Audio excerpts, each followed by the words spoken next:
Wash white leather sneakers. You don't need bleach. Turns out, there's a way to make white shoes look like new again. In a large bowl, pour in 1 tablespoon of baking soda. It has whitening properties. It also removes sweat odor from inside the shoes. Add 1 tablespoon of salt.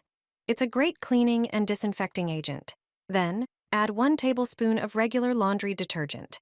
Make sure it doesn't contain chemical bleach. Finally, pour in 1 tablespoon of hydrogen peroxide. It's the secret ingredient that boosts the cleaning power of the mix. Pour in 1 cup of water and stir everything until it forms a smooth mixture. Look at my white sneakers. After last summer, they're very dirty and discolored. I scoop up the mixture and apply it to the shoes. I do it generously. I scrub using a sponge or brush. The foam practically cleans the shoes by itself. I don't even have to try hard. You can quickly see the shoes becoming white again. At the end, I rinse them with water, and done. They look like new again, and the leather didn't get damaged.